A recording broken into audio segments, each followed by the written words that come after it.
అర్జునుడు ఓ మాట, ఆ కృష్ణ పరమాత్మ ఓ మాట చెప్పారు, విన్నాడు. విని ధర్మరాజు గారిని నింద చేశాడు.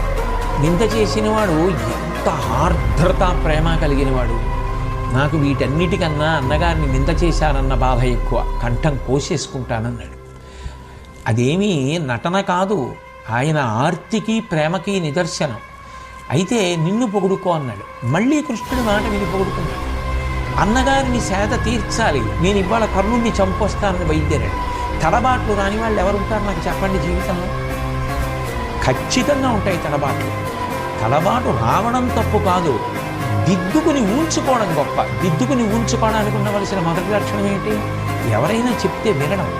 అసలు ఎవరు చెప్పిన మాట నేను విననన్నవాడు జీవితంలో ఏది సాధించగలడు? తన బుద్ధికి తోచినదేదో అదే గొప్ప అంటాడంతే. అప్పుడు అసలు ఆయన ఎలా